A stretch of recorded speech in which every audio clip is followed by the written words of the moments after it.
Hello friends, welcome to my YouTube channel. तो आज हम लोग बीपीएससी घटना चक्र मॉडर्न हिस्ट्री को देखेंगे, जो कि पिछले वर्ष पूछे गए हैं बीपीएससी के द्वारा। और ये लगभग 2022 तक का कवर हो जाएगा। इसमें आपको जहाँ तक भी पूछा गया होगा मॉडर्न हिस्ट्री से, उन सबको आज हम कवर करेंगे। चलिए वीडियो को शुरू करते हैं। हमारा पहला सवाल ये है कि निम्नलिखित में से महात्मा गांधी का पहला सत्याग्रह कौन सा था? आपको पता होगा कि चंपारण सत्याग्रह था। एक्सप्लेनेशन थोड़ा सा देख लेते हैं हम। दक्षिण अफ्रीका से महात्मा गांधी कब लौटे थे? तो 1915 में लौटने के बाद गांधी जी ने भारत में अपना प्रथम सफल सत्याग्रह बिहार के चंपारण जिले में वर्ष 1917 में लॉन्च किया था। जब चंपारण के एक किसान राजकुमार शुक्ल ने गांधी जी के लखनऊ में वेट की और उनसे चंपारण आने का आग्रह किया था। 19वीं सदी के आरंभ में गोरे बागान मालिकों ने चंपारण के किसानों से एक अनुबंध के आधार पर यह विनिश्चित करा लिया था कि उन्हें अपनी जमीन के 3/20वें भूभाग पर नील की खेती करना अनिवार्य है, जिसे हम 3 कठिया प्रथा के नाम से जानते हैं। यानी कि 20 कट्ठे में 3 कट्ठे पर आपको नील की खेती करनी होती थी। और ये दोस्तों 2022 में भी पूछा गया था ये सवाल। गोरे बागान मालिकों ने किसानों की मजबूरी का फायदा उठाकर उन्हें अनुबंध से मुक्त कराने के लिए लगान एवं अन्य गैर कानूनी करों की दर मनमाने ढंग से बढ़ा दी। किसानों को इस उत्पीड़न के विरोध में गांधी जी ने चंपारण सत्याग्रह शुरू किया था। हमारा अगला सवाल ये, इसने यूरोपीय नील बागान मालिकों द्वारा किसानों के शोषण की तरफ गांधी जी का ध्यान आकर्षित कराया था? तो राजकुमार शुक्ल ने। और ये कराए थे कब? तो 1916 के लखनऊ के कांग्रेस अधिवेशन में इन्होंने गांधी जी से मुलाकात की थी और चंपारण के किसानों की समस्याओं से उन्होंने अवगत कराया था। गांधी जी को चंपारण आने का निमंत्रण किसने दिया था? तो राजकुमार शुक्ल ने दिया था। निम्न में से किस कॉलेज में गांधी जी ने पढ़ाई की थी? तो आपको पता होना चाहिए कि श्यामल दास कॉलेज भावनगर से इन्होंने पढ़ाई की थी। ये कॉलेज की बात चल रही है दोस्तों। महात्मा गांधी भारत के स्वतंत्रता आंदोलन के प्रमुख नेता थे। इनकी प्रारंभिक शिक्षा पोरबंदर में संपन्न हुई थी। उन्होंने हाई स्कूल की शिक्षा राजकोट स्थित अल्फ्रेड हाई स्कूल से प्राप्त की थी। इसके उपरांत उन्होंने भावनगर स्थित श्यामलदास आर्ट कॉलेज में अपना नामांकन कराया। इसके उपरांत उन्होंने यूनिवर्सिटी कॉलेज लंदन से विधि यानी लॉ की पढ़ाई की थी। चंपारण में इंडिगो के किसानों की दशा की ओर गांधी जी का ध्यान किसने आकर्षित कराया था? तो राजकुमार शुक्ल ने। गांधी जी द्वारा भारत में पहली बार सत्याग्रह आंदोलन का आरंभ कहाँ किया गया था? तो चंपारण में किया गया था। अगला है कि निम्न में से कौन सा भारत में गांधी जी का प्रथम सत्याग्रह आंदोलन था जिसमें वो सभी ने अवज्ञा आंदोलन का प्रयोग किया? तो चंपारण आंदोलन भारत में महात्मा गांधी जी का पहला सत्याग्रह था जिसमें उन्होंने सभी ने अवज्ञा का प्रयोग किया था। बिहार के कौन से स्थान में गांधी जी ने अपना पहला सत्याग्रह शुरू किया? तो चंपारण में शुरू किया। निम्नलिखित में से किस सत्याग्रह में गांधी जी ने प्रत्यक्ष रूप से भाग नहीं लिया था? तो वायोकोम सत्याग्रह। देखिए, राजकोट में, खेड़ा में और असहयोग आंदोलन में गांधी जी ने भाग लिया था, लेकिन वायोकोम जो सत्याग्रह हुआ था इसमें प्रत्यक्ष रूप से भाग नहीं लिया था। तो वायोकोम में मंदिर प्रवेश सत्याग्रह में गांधी जी ने प्रत्यक्ष रूप से भाग नहीं लिया था, जबकि खेड़ा, राजकोट सत्याग्रह और असहयोग आंदोलन के नेतृत्व में गांधी जी ने प्रत्यक्ष रूप से भाग लिया था। चंपारण नील आंदोलन के राष्ट्रीय नेता कौन थे? तो महात्मा गांधी थे। स्वाधीनता आंदोलन के दौरान महात्मा गांधी के करीबी अंग्रेज मित्र कौन थे? तो रेवल्ट चार्ली एंड्रूज थे। ऑप्शन सी आपका सही आंसर हो जाएगा। प्रसिद्ध नाटक नील दर्पण, जिसमें इंडिगो की खेती करने वाले किसानों के दमन का चित्रण किया गया है, ये किसकी रचना है? तो ये दीनबंधु मित्र की रचना है आपका नील दर्पण। इसमें नील खेती करने वाले किसानों के दयनीय स्थिति के बारे में लिखा गया है। मैं आपको थोड़ा सा चार्ल्स एंड्रूज के बारे में बता देता हूँ। दीनबंधु एंड्रूज के नाम से भी इनको जाना जाता है। सेंट स्टीफन कॉलेज दिल्ली के ये आपके प्रिंसिपल थे। भारतीयों से इनका गहरा लगाव हुआ करता था। हर तरफ से भारतीय बनना चाहते थे। रविन्द्रनाथ टैगोर, गोपाल कृष्ण गोखले, महात्मा गांधी से इनकी अच्छी मित्रता थी। ये दक्षिण अफ्रीका में फिनिक्स आश्रम में गांधी जी के साथ रहे थे। आपको पता होगा कि गांधी जी ने प्रथम अपना आश्रम दक्षिण अफ्रीका में ही फिनिक्स आश्रम की स्थापना करी थी। ये पहला सत्याग्रह दोस्तों वही था। गांधी जी ने ही गरीबों के प्रति इनकी निरंतर चिंता को देखते हुए दीनबंधु की उपाधि सम्मानित किया था। एंड्रू 1925 और 27 में ऑल इंडिया ट्रेड यूनियन के अध्यक्ष भी रहे थे। गोलमेज सम्मेलन में भाग लेने के लिए वो गांधी जी के साथ लंदन भी गए। ठीक है दोस्तों, अब हम थोड़ा सा जो नील विद्रोह पर किताब लिखी गई है, नील दर्पण दीनबंधु मित्र की, उसके बारे में जान लेते हैं कि 1857 के विद्रोह के ठीक बाद बंगाल में नील विद्रोह 1859 में हुआ था। सन्यासी विद्रोह 1763 से 1800 ईस्वी में, और संथाल विद्रोह 1855-56 में, और जबकि पवना विद्रोह कब हुआ था? 1873 से 76 में हुआ था। नील विद्रोह की शुरुआत बंगाल के नदिया जिले के गोविंदपुर गांव से हुई थी। नील उत्पादक के 2 भूतपूर्व कर्मचारियों दिगंबर विश्वास और विष्णु विश्वास ने के नेतृत्व में वहां के किसान एकजुट हुए तथा उन्होंने नील की खेती बंद कर दी। यह नील आंदोलन के इतिहास में अपनी मांगों को लेकर किए गए आंदोलनों में सर्वाधिक व्यापक और जुझारू विद्रोह था। बंगाल का नील विद्रोह शोषण के विरुद्ध किसानों की सीधी लड़ाई थी। बंगाल के वे काश्तकार जो अपने खेतों में चावल की खेती करना चाहते थे, उन्हें यूरोपीय नील बागान मालिक नील की खेती करने के लिए मजबूर करते थे। नील की खेती से इनकार करने वाले किसानों को नील बागान मालिकों के दमन चक्र का सामना करना पड़ता था और सितंबर 1859 में उत्पीड़न किसानों ने अपने खेतों में नील न उगाने का निर्णय लेकर बागान मालिकों के विरुद्ध विद्रोह कर दिया। 1860 तक नील आंदोलन नदिया, पबना, खुलना, ढाका, मालदा, दिनाजपुर आदि क्षेत्रों में फैल चुका था। किसानों की एकजुटता के कारण बंगाल में 1860 तक सभी नील कारखाने बंद हो गए। बंगाल के बुद्धिजीवी वर्ग ने अखबारों में अपने लेखों द्वारा जनसभाओं के माध्यम से इस विद्रोह के प्रति अपने समर्थन को व्यक्त किया। इसमें हिंदू पैट्रियाट के संपादक हरिश्चंद्र मुखर्जी की विशेष भूमिका रही। नील बागान मालिकों के अत्याचारों का खुला चित्रण दिनबंधु मित्र ने अपने नाटक नील दर्पण में किया है। अंत्योदय कार्यक्रम का उद्देश्य क्या था? तो गरीबों में सबसे गरीब की सहायता करना। तो ये अंत्योदय कार्यक्रम का उद्देश्य गरीबों में सबसे गरीब की सहायता करना है। इस कार्यक्रम का विचार सर्वप्रथम महात्मा गांधी के द्वारा प्रस्तुत किया गया था। इस संदर्भ में गांधी जी जॉन रस्किन की पुस्तक अनटू द लास्ट से प्रभावित थे। 1917-18 में अहमदाबाद में गांधी जी द्वारा चलाए गए सत्याग्रह में किसने हिस्सा लिया था? तो औद्योगिक कर्मियों ने हिस्सा लिया था। ऑप्शन बी आपका सही आंसर हो जाएगा। तो चंपारण की सफलता के बाद गांधी जी का अगला प्रयोग वर्ष 1918 में अहमदाबाद की एक कॉटन टेक्सटाइल मिल में मिल मालिकों और मजदूरों के बीच बोनस बढ़ाने को लेकर चल रहे विवाद में हस्तक्षेप करना था। यह विवाद प्लेग बोनस को लेकर के था। प्लेग का प्रकोप खत्म होने के बाद मालिक इसे समाप्त करना चाहते थे, जबकि मजदूर इसे बरकरार रखना चाह रहे थे। उत्पादन लागत और मुनाफा, मजदूरों के जीवन निर्वाह खर्च का गहराई से अध्ययन करने के बाद गांधी जी ने घोषणा की मजदूरों को 35% बोनस मिलना चाहिए।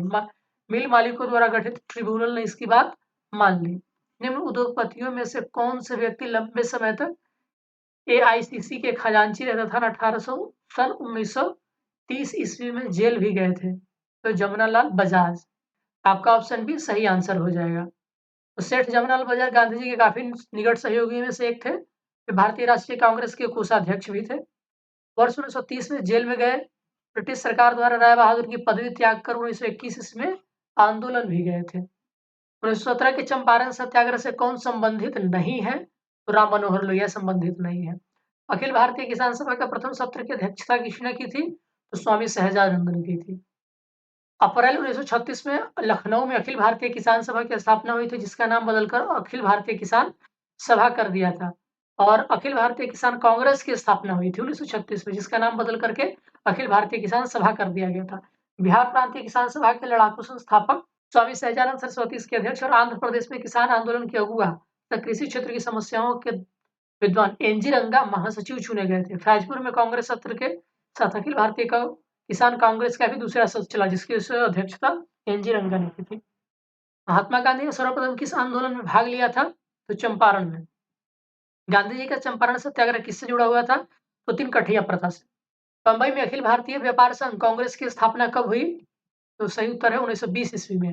तो एमएन जोशी, जोसेफ बैप्टिस्टा और लाला लाजपत राय के प्रयासों से अखिल भारतीय व्यापार संघ all India trade union Congress की स्थापना की गई थी। बंबई में 31 अक्टूबर 1920 को हुई थी। लाला लाजपत राय इसके प्रथम अध्यक्ष थे और दीवान चमनलाल प्रथम महासचिव थे। बिहार में तीन कठिया पद्धति में खेती के लिए भूमि का कितना भाग अमानत रखा जाता था? तो 3/20। चंपारण आंदोलन से कौन संबंधित नहीं था? तो जयप्रकाश नारायण संबंधित नहीं थे। अखिल भारतीय ट्रेड यूनियन कांग्रेस के प्रथम अध्यक्ष कौन थे? तो लाला लाजपत राय थे। और सचिव कौन थे दोस्तों? तो चमनलाल, दीवान चमनलाल थे। कम्युनिस्ट इंटरनेशनल का सदस्य बनने वाला पहला भारतीय कौन था? तो एमएन रॉय थे। कम्युनिस्ट इंटरनेशनल की स्थापना 1919 में व्लादिमीर लेनिन और रूसी पार्टी बोल्शेविक के द्वारा की गई थी। एमएन रॉय लेनिन के निमंत्रण पर मॉस्को गए तथा कम्युनिस्ट इंटरनेशनल के सदस्य बने। कम्युनिस्ट इंटरनेशनल के सदस्य बनने वाले पहले भारतीय थे। भारतीय उच्चायुक्त के पद का सृजन किस अधिनियम से किया गया था? यानी कि जो इंडियन भारतीय उच्चायुक्त। तो इसका सही उत्तर हो जाएगा आपका भारत सरकार अधिनियम 1919 के द्वारा भारत सचिव के कार्यभार को कम करने के लिए एक भारतीय उच्चायुक्त की नियुक्ति की गई थी। इसका कार्य भारत सरकार के अस्त्र शस्त्र और अन्य सामान खरीदना, ठेका देना, व्यापारिक हितों को देखना और इंग्लैंड में पढ़ने वाले भारतीय विद्यार्थियों की देखभाल करना इत्यादि थे। उच्चायुक्त और अनेक सहायकों के वेतन का व्यय भारत के साधनों से हुआ करता था। रॉलेट एक्ट का भारतीय राष्ट्रीय कांग्रेस ने विरोध किया क्योंकि इसका लक्ष्य क्या था? तो इसका लक्ष्य था व्यक्तिगत स्वतंत्रता को सीमित करना। मार्च 1919 में केंद्रीय विधानसभा से पास हुआ विधेयक रॉलेट एक्ट के नाम से जाना जाता है। इसके अनुसार अंग्रेजी सरकार जिन्हें चाहे जब चाहे बिना मुकदमा चलाए जेल में बंद रख सकते थे। इस कानून द्वारा व्यक्तिगत स्वतंत्रता को सीमित किया गया था। जालियांवाला बाग नरसंहार किस गांधीवादी सत्याग्रह के संबंध में हुआ था? तो इसका सही उत्तर है आपका ऑप्शन बी। ऑप्शन बी है आपका रॉलेट सत्याग्रह। ऑप्शन बी इसका सही आंसर है। अखिल भारतीय राजनीति में गांधी जी का पहला साहसिक कदम रॉलेट एक्ट के विरुद्ध सत्याग्रह था। रॉलेट एक्ट मार्च 1919 में लागू किया था, जिसके विरुद्ध गांधी जी ने 6 अप्रैल 1919 को, याद रखेंगे डेट बहुत पूछता है बीपीएससी, 6 अप्रैल 1919 को देशव्यापी हड़ताल का आयोजन कराया गया था। जालियांवाला बाग में 13 अप्रैल 1919 को शांतिपूर्व जनसभा में लेफ्टिनेंट जनरल डायर ने नृशंस नरसंहार कराया था। रॉलेट एक्ट भारत में लागू किया गया था। तो सही उत्तर आपका सन 1919 में। भारत में बढ़ रही क्रांतिकारी गतिविधियों को कुचलने के लिए सरकार ने वर्ष 1917 में न्यायाधीश सिडनी रॉलेट की अध्यक्षता में एक सिडनी रॉलेट की अध्यक्षता में एक समिति गठित की। इसका उद्देश्य आतंकवाद को कुचलने के लिए एक प्रभावी योजना का निर्माण करना था। इसके सुझाव पर मार्च 1919 में पारित विधेयक रॉलेट एक्ट के नाम से जाना गया। रॉलेट एक्ट अधिनियम के द्वारा अंग्रेजी सरकार जिसको चाहे जब तक चाहे बिना मुकदमा चलाए जेल में बंद रख सकती थी। इसलिए इस कानून को बिना वकील, बिना अपील और बिना दलील का कानून कहा गया था। आगे बढ़ते हैं। तो जालियांवाला बाग में प्रदर्शन के लिए लोग क्यों जमा हुए थे? सही उत्तर है कि किशोर और सत्यपाल के बंदी बनाने के विरोध में। रॉलेट एक्ट के बढ़ते विरोध को देखते हुए सरकार ने गांधी जी तथा कुछ अन्य नेताओं के पंजाब में प्रवेश पर प्रतिबंध लगा दिया था। इससे वहां की जनता का आक्रोश बढ़ गया। यह आक्रोश तब और बढ़ गया जब पंजाब के 2 लोकप्रिय नेता डॉक्टर सत्यपाल और डॉक्टर किचलू को गिरफ्तार कर लिया गया। इस गिरफ्तारी और रॉलेट एक्ट का विरोध करने के लिए लोगों ने अमृतसर के जालियांवाला बाग में एक विशाल सभा का आयोजन किया। इसी बाग में 13 अप्रैल 1919 को शांतिपूर्ण जनसभा में जनरल डायर ने नृशंस नरसंहार करवाया था। रविन्द्रनाथ टैगोर ने अपनी नाइटहुड की उपाधि किस कारण से त्याग दी थी? तो आपको पता होगा कि जालियांवाला बाग हत्याकांड की वजह से 13 अप्रैल 1919 को हुआ था। और टैगोर ने कहा कि समय आ गया है कि जब सम्मान के तमगे अपमान के बेतुगे संदर्भ में हमारे कलंक को सुस्पष्ट कर देते हैं। जहां तक मेरा प्रश्न है, मैं सभी विशेष उपाधियों से रहित होकर अपने देशवासियों के साथ खड़ा होना चाहता हूँ। जालियांवाला बाग हत्याकांड के लिए जिम्मेदार जनरल डायर को निम्न में से किसने मार डाला था? तो सही उत्तर है आपका सरदार उधम सिंह ने, मार्च 1940 में। ऑप्शन आपका सी सही आंसर है। तो मार्च 1940 में पंजाब के क्रांतिकारी नेता उधम सिंह ने जालियांवाला बाग नरसंहार का बदला लेने के लिए इस हत्याकांड के समय पंजाब का जो लेफ्टिनेंट गवर्नर था सर माइकल फ्रांसिस ओडायर की लंदन में हत्या कर दी थी, जिसके लिए उन्हें गिरफ्तार कर मृत्यु दंड दे दिया गया। दोस्तों, यह सवाल 2022 में पूछा गया था कि उधम सिंह ने किसकी हत्या की थी, फ्रांसिस ओडायर या जनरल डायर, ऐसे करके कुछ ऑप्शंस थे आपके सामने। लंदन में 13 मार्च 1940 को सर माइकल ओडायर को किसने गोली मारी थी? तो सही उत्तर हो जाएगा ऑप्शन डी, उधम सिंह ने। तो 1940 में फ्रांसिस ओडायर या माइकल और फ्रांसिस डायर के नाम से भी इसको जाना जाता है, लंदन में हत्या कर दी थी। अगला सवाल ये है कि किसने खिलाफत आंदोलन को हिंदुओं और मुसलमानों की एकता के ऐसे अवसर के रूप में देखा जो 100 वर्षों में पुनः प्रस्तुत नहीं होगा? इसका सही उत्तर है महात्मा गांधी ने। 23 से 24 नवंबर 1919 को दिल्ली में अखिल भारतीय खिलाफत कमेटी का अधिवेशन हुआ। इसके अध्यक्ष 24 नवंबर को गांधी जी थे। दिसंबर 1919 में हुए भारतीय राष्ट्रीय कांग्रेस के अमृतसर अधिवेशन में खिलाफत आंदोलन को और अधिक बढ़ावा मिला। अब कांग्रेस ने बड़ी सावधानी से धार्मिक मामलों से स्वयं को पृथक रखा, किंतु खिलाफत आंदोलन शुरू होने के बाद गांधी जी ने अनुभव किया कि हिंदू मुस्लिम को एकजुट करने का ये स्वर्णिम अवसर है जो आगे 100 वर्षों में प्राप्त नहीं हो सकता। वर्ष 1919 में भारतीय इतिहास से संबंधित कौन है? सही उत्तर है आपका ऑप्शन बी, जालियांवाला बाग त्रासदी से। 1919 के खिलाफत कमेटी की सभा जिसने गांधी के असहयोग आंदोलन के नेतृत्व को संभालने का अनुरोध किया था, वो किस शहर में हुआ था? तो वो इलाहाबाद में हुआ था। गांधी जी 1920 में खिलाफत कमेटी को अंग्रेजी हुकूमत के खिलाफ असहयोग आंदोलन छेड़ने की सलाह दी। 9 जून 1920 को खिलाफत कमेटी ने इलाहाबाद में इस सलाह को स्वीकार किया और गांधी जी को आंदोलन का नेतृत्व करने का अधिकार सौंपा। सितंबर 1920 में कलकत्ता में लाला लाजपत राय के नेतृत्व में हुए कांग्रेस के विदेश विशेष अधिवेशन में असहयोग आंदोलन को प्रारंभ करने का निर्णय लिया गया था।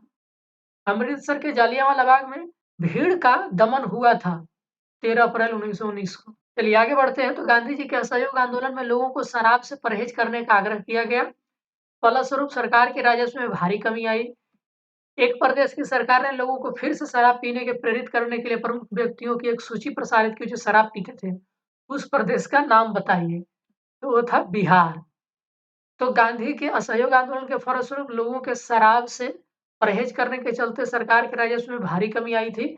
अतः बिहार और उड़ीसा की सरकार ने शराब को स्वास्थ्य के लिए हितकर प्रभावों को प्रचारित और प्रसारित करने के लिए ऐसे महान और प्रसिद्ध लोगों की एक सूची जारी की जो शराब का सेवन करते हैं। इस सूची में सिकंदर, जूलियस सीजर, नेपोलियन और शेक्सपियर आदि शामिल थे।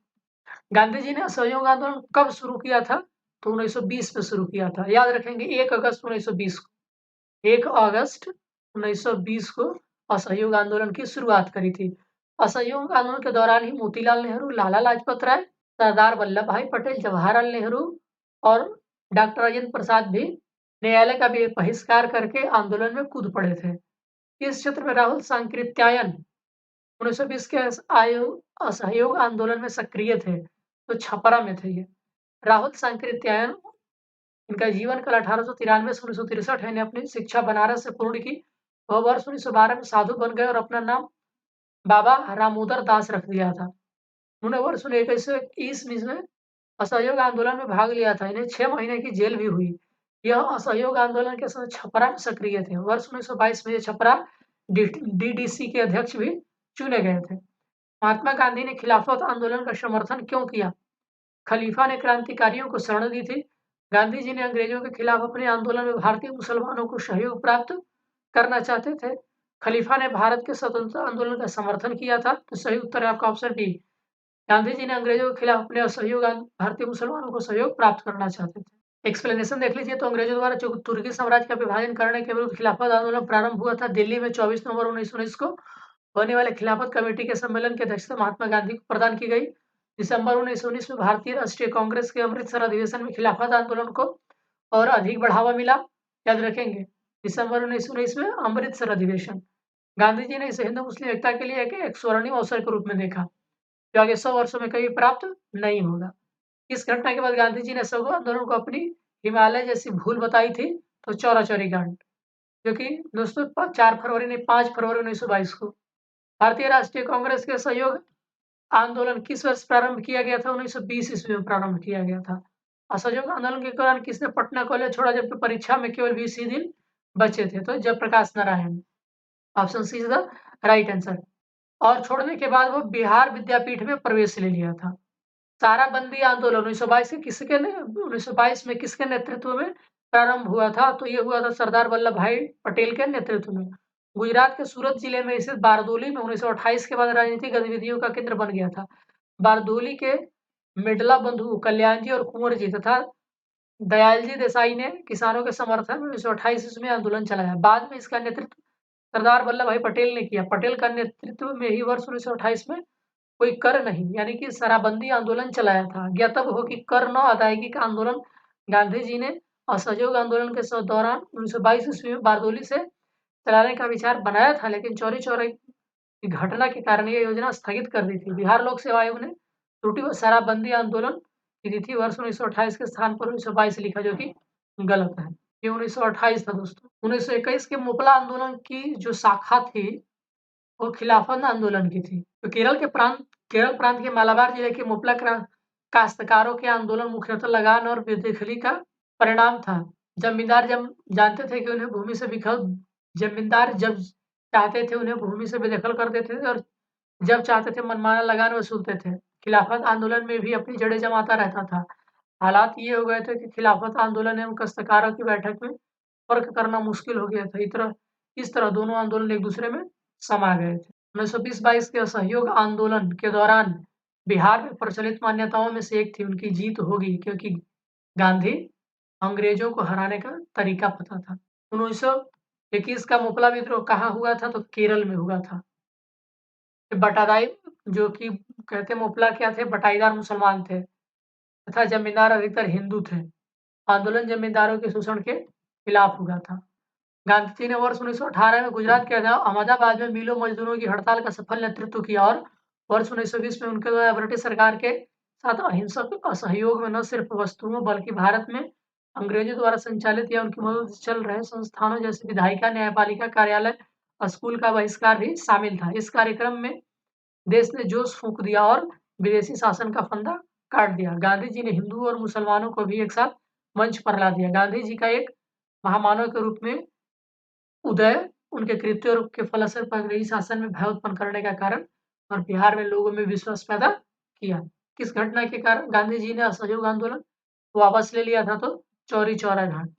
असहयोग आंदोलन के स्थगन की संबंधित घटनाओं को इंगित करें तो इसका सही उत्तर है आपका ऑप्शन ए 1 2 3 4। अगला सवाल ये है कि स्वराज दल की स्थापना असफलता के बाद हुई थी। किसकी असफलता के बाद हुई थी? तो असहयोग आंदोलन के सफलता के बाद हुई थी 1923 ईस्वी में सी.आर. दास और मोतीलाल नेहरू के द्वारा। ठीक है, आगे बढ़ते हैं। लॉर्ड सिन्हा ने 1921 में कहा कि गवर्नर पद से त्याग दे दिया था? तो सही उत्तर है बिहार, उड़ीसा। तो सत्येंद्र प्रसन्नो सिन्हा मार्च 1863 को बंगाल के वीरभूम के रायपुर में हुआ था।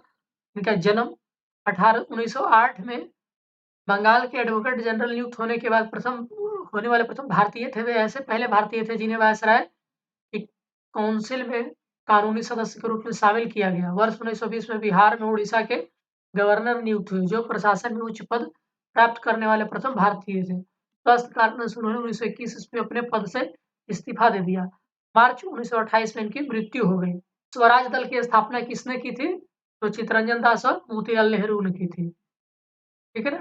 1923 से 28 का में भारतीय राजनीति में क्रांतिकारी कार्यविधि की पुनरावृत्ति का कारण क्या था? तो इसका आंसर आपका बी है, गांधी जी द्वारा असहयोग आंदोलन का स्थगन। Option B is the right answer. Swaraj party का गठन किसकी असफलता के बाद हुआ था? तो असहयोग आंदोलन की असफलता के बाद हुआ था। Option A is the right answer. अतः सदैव सहमति के साथ और अक्सर वाणिज्यिक मंडल के निर्देशों पर भारत सरकार चलती है और इसे व्हाइट मैन्स बर्डन कहा जाता है। ये किसने कहा था? तो सच्चिदानंद सिन्हा ने कहा था। साइमन कमीशन पहली बार भारत कब आया था? तो इसका सही उत्तर है आपका 1928 ईस्वी में भारत आया था। तो वर्ष 1919 के एक्ट में 10 वर्ष पर पहली समीक्षा हेतु एक संवैधानिक आयोग का गठन किया गया था। आयोग को यह देखना था कि यह अधिनियम व्यवहार में कहाँ तक सफल रहा तथा उत्तरदायी शासन की दिशा में कहाँ तक प्रगति करने की स्थिति में है। किंतु ब्रिटेन की कंजर्वेटिव सरकार ने इसी समीक्षा हेतु 2 वर्ष पूर्व 1927 में ही साइमन कमीशन की नियुक्ति कर दी। सर जॉन साइमन की अध्यक्षता में गठित इस कमीशन में कुल 7 सदस्य थे। चूंकि इसमें सभी अंग्रेज थे, इसलिए कांग्रेसियों ने इसे श्वेत कमीशन कहकर विरोध किया था। साइमन कमीशन 3 फरवरी 1928 को बम्बई पहुंचा था। 1922 में गया के इंडियन नेशनल कांग्रेस के अधिवेशन के अध्यक्ष कौन थे? तो सी.आर. दास थे। नेहरू रिपोर्ट की अध्यक्षता में कमेटी द्वारा तैयार किया गया था और इसका विषय था, तो ये मोतीलाल नेहरू की अध्यक्षता में और भारतीय संवैधानिक व्यवस्थाएं इसका विषय था। भारतीय राष्ट्रीय कांग्रेस के ईस्वी सन 1922 में आयोजित किया गया था। इसके अधिवेशन के अध्यक्ष कौन थे? तो चित्तरंजन दास थे। ठीक है ना, आगे बढ़ते हैं। 1929 के कांग्रेस अधिवेशन में पूर्ण स्वराज का पताका किसने उठाया? तो सही उत्तर हो जाएगा आपका पंडित जवाहरलाल नेहरू ने। पूर्ण स्वराज का प्रस्ताव लाहौर कांग्रेस में पारित किया गया था। कब? तो 1929 ईस्वी में। तो कांग्रेस के कलकत्ता अधिवेशन में ब्रिटिश सरकार को अल्टीमेट दिया गया था कि वह वर्ष के अंत में नेहरू रिपोर्ट स्वीकार कर लिया था कांग्रेस द्वारा प्रारंभ किए जाने वाले जन आंदोलन का सामना करें। निर्धारित समय सीमा में सरकार द्वारा कोई निश्चित उत्तर न मिलने के स्थिति में दिसंबर 1929 में पश्चिम बंगाल नेहरू की अध्यक्षता में कांग्रेस का ऐतिहासिक लाहौर अधिवेशन हुआ था, जिसमें पंडित जवाहरलाल नेहरू ने पूर्ण स्वराज का लक्ष्य घोषित किया। जैसे ही 31 दिसंबर 1929 को मध्य रात्रि का घंटा बजा, कांग्रेस अध्यक्ष पंडित जवाहरलाल नेहरू ने लाहौर के रावी तट पर भारतीय स्वतंत्रता झंडा फहराया था। कब याद रखेंगे? 31 दिसंबर 1929 को। और 2 जनवरी 1930 को अपनी बैठक में यह निर्णय लिया गया कि 26 जनवरी 1930 को पूर्ण स्वराज मनाया जाएगा। तो पहला स्वतंत्रता दिवस कब मनाया गया था आपका? 26 जनवरी 1930 को मनाया गया था। समाजवाद का समर्थक कौन था तथा 1933 में ब्रिटिश शासन देशी राज्यों, जमींदारवाद और पूंजीवाद को उखाड़ फेंकना चाहता था? तो जवाहरलाल नेहरू। और ये 1927 ईस्वी में सोवियत संघ की यात्रा भी किए थे। सन 1929 में लाहौर में आयोजित भारतीय राष्ट्रीय कांग्रेस अधिवेशन के अध्यक्ष कौन थे? लाहौर अधिवेशन के अध्यक्ष थे जवाहरलाल नेहरू। किसने 1921 में पहली बार पूर्व स्वतंत्रता की मांग को उठाया था? तो मौलाना हसरत मोहानी अहमदाबाद में हुए थे कांग्रेस अधिवेशन की अध्यक्षता हकीम अजमल खां ने की थी। इसकी इस अधिवेशन में सर्वप्रथम मौलाना हसरत मोहानी ने पूर्ण स्वतंत्रता की मांग उठाई थी, किंतु महात्मा गांधी इस मांग के पक्ष में नहीं थे। भारतीय राष्ट्रीय कांग्रेस द्वारा किस दिन को पूर्ण स्वराज दिवस घोषित किया गया था? तो 26/1/1930 को। 26 जनवरी 1930 को दांडी यात्रा कब की गई थी? तो 1930 ईस्वी में की गई थी। तो महात्मा गांधी ने 12 मार्च 1930 को नमक सत्याग्रह शुरू किया था। उसने साबरमती आश्रम से 80 चुने हुए साथियों के साथ सत्याग्रह के लिए कुछ किया था। 24 दिनों की लंबी यात्रा के बाद उन्हें 6 अप्रैल 1930 को दांडी में सांकेतिक रूप से नमक कानून भंग किया। नमक कानून तोड़कर औपचारिक रूप से सविनय अवज्ञा आंदोलन शुभारंभ किया गया। सविनय अवज्ञा आंदोलन गांधी जी के नेतृत्व में पूरे देश में फैल गया। तमिलनाडु में गांधीवादी नेता सी राजगोपालाचारी ने तिरुचेनुगुड़ आश्रम से तिरुचिरापल्ली के वेदारण्य तक यात्रा की थी। 1930 में महात्मा गांधी ने सविनय अवज्ञा आंदोलन कहाँ से प्रारंभ किया गया था? तो ये साबरमती से। नमक सत्याग्रह के दौरान बिहार में लोगों ने नमक बनाने के साथ किस कर के विरोध के द्वारा सरकार का विरोध किया? तो चौकीदारी। चलिए आगे बढ़ते हैं। तो बेगूसराय के चौकीदार के विरुद्ध आंदोलन किसका हिस्सा था? तो ये सविनय अवज्ञा आंदोलन का एक हिस्सा था। Option B is the right answer. Dandi यात्रा कितने दिन तक चली थी? इसका सही उत्तर है आपका 24 दिन चली थी। चलिए, सविनय अवज्ञा आंदोलन सिविल डिसोबीडियंस मूवमेंट की असफलता के बाद गांधी जी ने महत्व दिया था, तो रचनात्मक कार्यों को महत्व दिया था। तो सविनय अवज्ञा आंदोलन की सफलता के बाद गांधी ने रचनात्मक कार्यक्रम का महत्व दिया। अक्टूबर 1924 में गांधी जी ने अपना पूरा समय हरिजनोत्थान के लगाने के लिए सक्रिय राजनीति से स्वयं को हटाने का निश्चय किया। सितंबर 1932 में गांधी जी ने हरिजन कल्याण हेतु अखिल भारतीय छुआछूत विरोधी लीग की स्थापना की। हरिजन नामक साप्ताहिक पत्र का प्रकाशन किया। लिखित में से किस भारतीय नेता ने लंदन में प्रथम गोलमेज कॉन्फ्रेंस में भाग लिया था?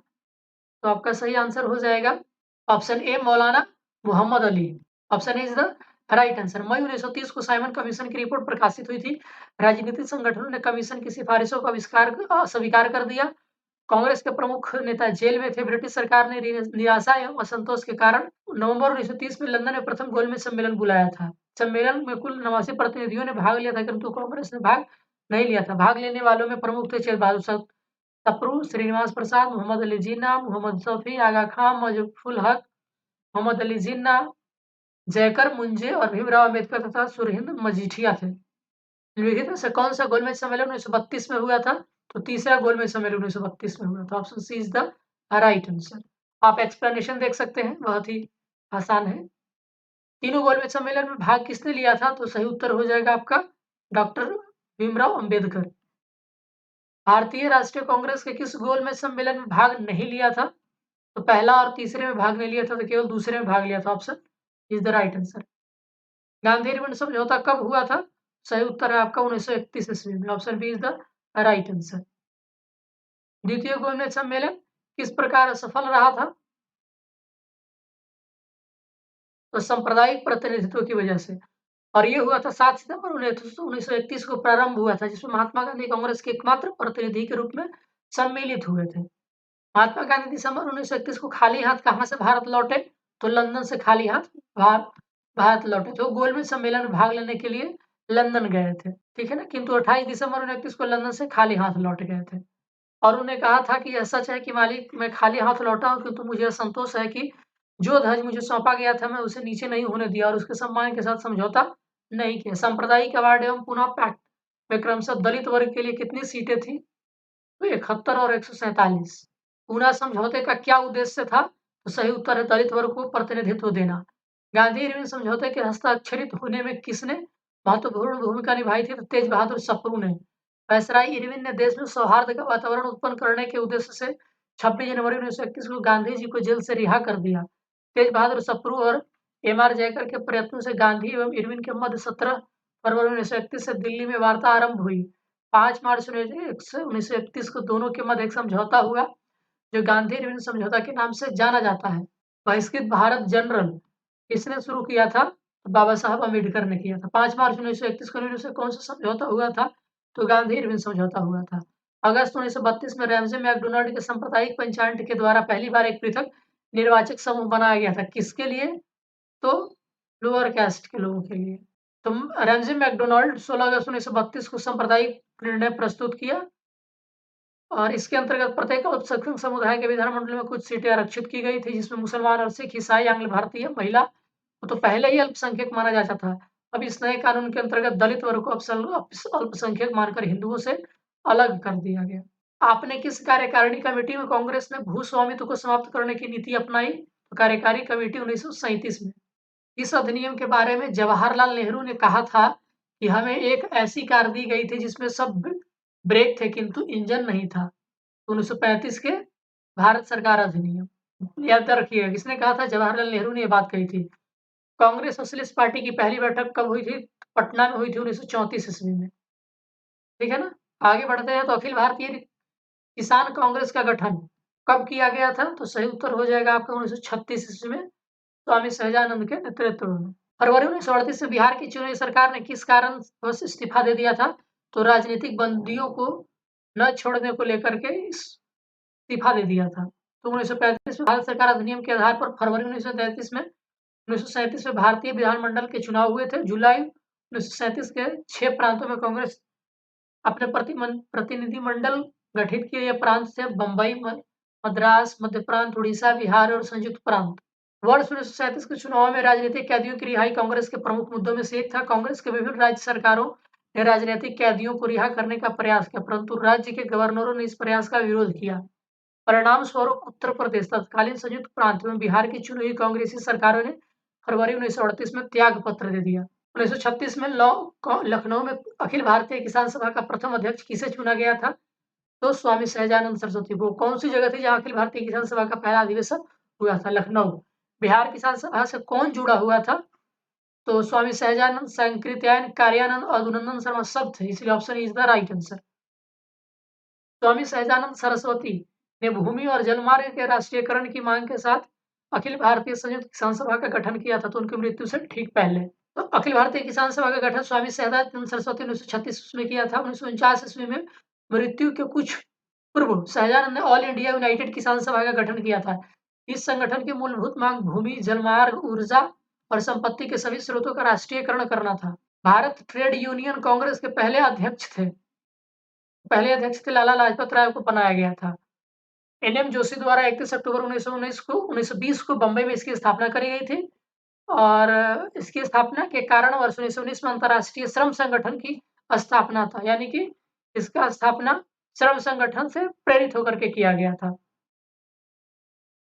और पहले अध्यक्ष थे आपके लाला लाजपत राय और आपके सचिव थे, इसके उपाध्यक्ष जोसेफ बैप्टिस्टा और महामंत्री थे दीवान चमनालाल बजाज। आगे बढ़ते हैं तो जयप्रकाश नारायण किस पार्टी से जुड़े थे? तो कांग्रेस सोशलिस्ट पार्टी से जुड़े थे, जिसकी स्थापना 1934 में की गई थी। इसमें योगेंद्र शुक्ला, मीनू मसानी और 4 नरेंद्र देव भी थे। बिहार सोशलिस्ट पार्टी के संस्थापक कौन थे? सही उत्तर हो जाएगा जयप्रकाश नारायण। ये 1931 ईस्वी में हुआ था। और कौन-कौन लोग थे? तो गंगा शरण सिंह, रामवृक्ष बेनीपुरी और रामानंद मिश्रा भी थे। ट्रेड यूनियन आंदोलन के क्रांतिकारी चरण का क्या समय था? तो 26 से 39 था। एम.एन. राय, मुजफ्फर अहमद, श्रीपद ए डांगे, श्रीकांत, शौकांत उस्मानी आदि ये जो भारत में ट्रेड यूनियन आंदोलन के प्रमुख में से एक थे। जयप्रकाश नारायण किस नाम से जाने जाते हैं? तो लोकनायक के नाम से जाने जाते हैं। ऑप्शन बी इसका सही आंसर है। कांग्रेस सोशलिस्ट पार्टी की पहली बैठक पटना में किस वर्ष में हुई थी? तो 1934 ईस्वी में हुई थी। जयप्रकाश नारायण किस पार्टी से संबंधित थे? तो सही उत्तर है आपका ऑप्शन सी, कांग्रेस समाजवादी पार्टी से जुड़े थे। लोकनायक के नाम से किसे जाना जाता है? तो जयप्रकाश नारायण को जाना जाता है। तो दोस्तों ये हमने 100 क्वेश्चन तक कर लिया है। अब अगले 100 क्वेश्चन को हम अगले वीडियो में कवर करेंगे। तो क्योंकि अगर हम कवर करेंगे तो वीडियो थोड़ा ज़्यादा लंबा हो जाएगा, इसलिए हम वीडियो को यहीं पे पॉज़ करते हैं और आगे 100 क्वेश्चंस को अगले वीडियो में कवर करेंगे। देखने के लिए आप सबका बहुत-बहुत शुक्रिया। मिलते हैं नेक्स्ट वीडियो में, तब तक के लिए धन्यवाद।